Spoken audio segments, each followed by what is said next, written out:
हमारी किडनियां बिना रुके काम करती हैं, टॉक्सिन्स को फिल्टर करती हैं, फ्लूइड बैलेंस बनाए रखती हैं और हमारे शरीर को स्वस्थ रखने में मदद करती हैं। वर्ल्ड किडनी डे के इस खास मौके पर आइए जाने की किडनी को हेल्दी कैसे रखा जाए। और इसी मौके पर आज हमारे साथ हैं शहर नागपुर के जाने माने नेफ्रोलॉजिस्ट डॉक्टर उत्कर्ष देशमुख, जो हमें बताएंगे किडनी की सही देखभाल के आसान और असरदार तरीके। डॉक्टर उत्कर्ष देशमुख, आपका स्वागत है। मेरा सवाल आपसे है कि किडनी रोग के शुरुआती लक्षण क्या हैं? मैं डॉक्टर उत्कर्ष देशमुख हूँ। मैं किडनी स्पेशलिस्ट और ट्रांसप्लांट प्रत्यारोपण तज्ञ हूँ। वैसे माना जाए तो कुछ पेशेंट्स को किडनी रोग के कोई लक्षण रहते नहीं है, जैसे कि उनको सिर्फ थकान होगी, भूख नहीं लगेगी, ऐसे लक्षण रह सकते हैं।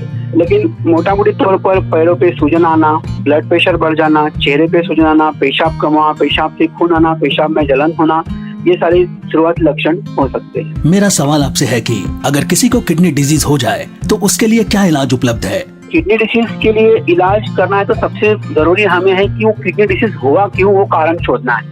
सबसे इम्पोर्टेंट उसमें होता है कि ब्लड प्रेशर, डायबिटीज, तो इन दो चीजों को कंट्रोल रखना, ये सबसे इम्पोर्टेंट उसमें इलाज होता है। उसके बाद में जो किडनी को जो डिसीज है उसको कंट्रोल करने के लिए जो दवाइयाँ होती है वो रेगुलर लेना है और उसी के साथ साथ अपना डाइट और लाइफस्टाइल को मैनेज करना है। मेरा सवाल आपसे है कि नमक और प्रोटीन का किडनी हेल्थ पर क्या प्रभाव पड़ता है?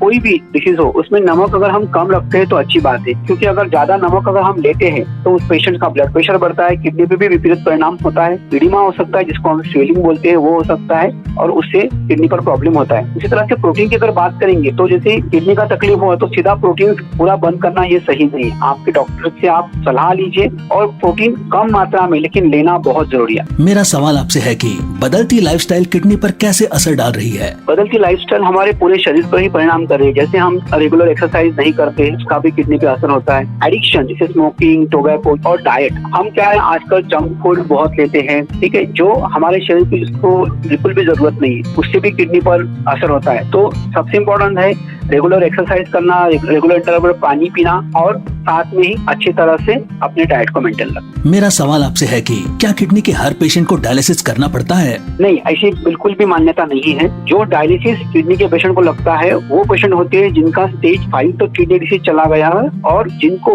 अभी डायलिसिस के बिना उनका तकलीफ ठीक ही नहीं होगा, जैसे कि बहुत ज्यादा सूजन आना, सांस फूलना, एसिड बढ़ना, पोटेशियम बढ़ना, उनको ही डायलिसिस लगता है। सामान्यतः ये सिम्टम जिनको नहीं रहते हैं उनको हम डायलिसिस नहीं करते और वो दवाइयों से, गोलियों से ट्रीटमेंट दे सकते हैं। मेरा सवाल आपसे है कि किडनी रोग के शुरुआती लक्षण क्या हैं? मैं डॉक्टर उत्कर्ष देशमुख हूँ। मैं किडनी स्पेशलिस्ट और ट्रांसप्लांट प्रत्यारोपण तज्ञ हूँ।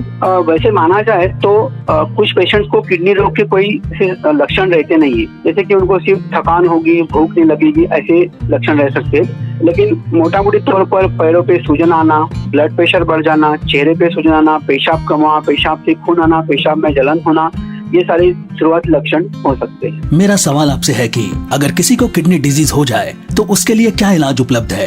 किडनी डिसीज के लिए इलाज करना है तो सबसे जरूरी हमें है कि वो किडनी डिसीज हुआ क्यों, वो कारण शोधना है।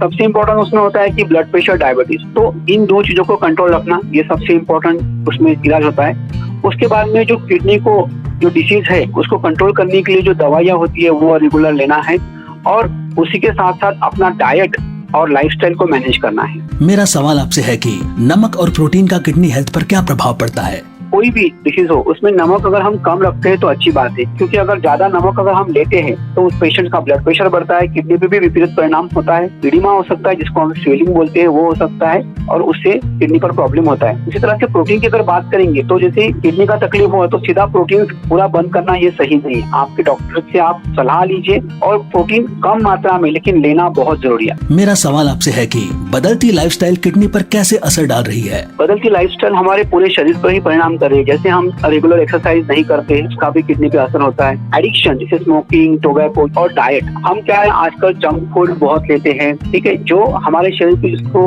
बिल्कुल भी जरूरत नहीं है, उससे भी किडनी पर असर होता है। तो सबसे इम्पोर्टेंट है रेगुलर एक्सरसाइज करना, रेगुलर इंटरवल पानी पीना और साथ में ही अच्छी तरह से अपने डाइट को मेंटेन रखें। मेरा सवाल आपसे है कि क्या किडनी के हर पेशेंट को डायलिसिस करना पड़ता है? नहीं, ऐसी बिल्कुल भी मान्यता नहीं है। जो डायलिसिस किडनी के पेशेंट को लगता है वो पेशेंट होते हैं जिनका स्टेज 5 तक किडनी डिसीज चला गया है और जिनको अभी डायलिसिस के बिना उनका तकलीफ ठीक ही नहीं होगा, जैसे कि बहुत ज्यादा सूजन आना, सांस फूलना, एसिड बढ़ना, पोटेशियम बढ़ना, उनको ही डायलिसिस लगता है। सामान्यतः ये सिम्टम जिसको नहीं रहते हैं उनको हम डायलिसिस नहीं करते और वो दवाइयों से, गोलियों से ट्रीटमेंट दे सकते हैं। A public awareness initiative from the makers of Zeblong and Zeblong Tea.